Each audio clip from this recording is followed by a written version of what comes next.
Non mi ricordo ieri dove ci siamo addormentati, ma in uno strano sogno ci siamo risvegliati.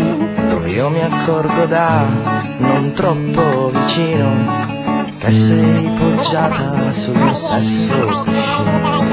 E non riesco a capire il perché sopra di noi un tetto c'è e mi risveglio al tuo bel cospetto con un pianoforte alla destra del letto.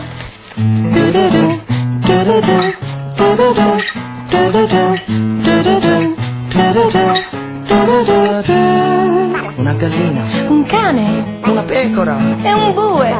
non capisco se è una casa o un manicomio per due.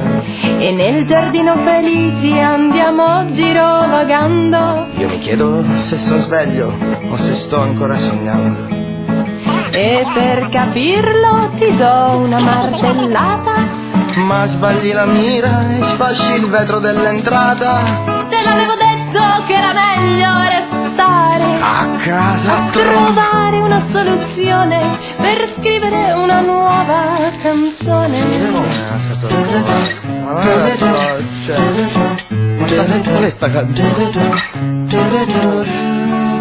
Un ulivo, un garrobo.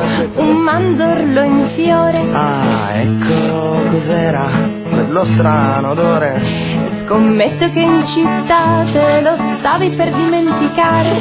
Allora guarda, se questo è un sogno non mi voglio più svegliare. E non Riesco a capire il perché in mezzo al cortile una mucca c'è. E questo luogo è proprio perfetto. c'è pure un gattino sopra il muretto.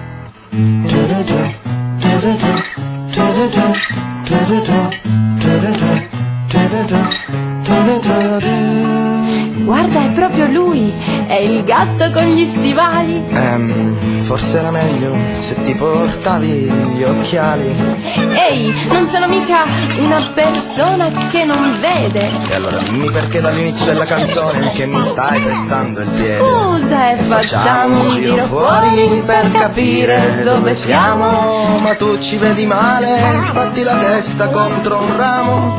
Te l'avevo detto che era meglio restare A casa trovare una soluzione per scrivere una nuova canzone.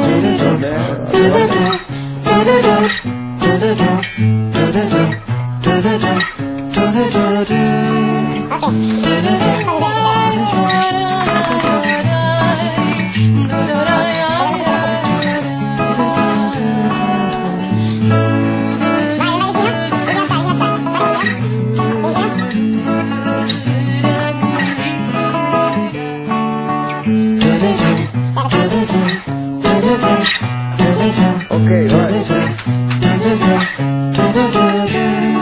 E suona una sveglia che ci riporta nella nostra triste realtà contorta.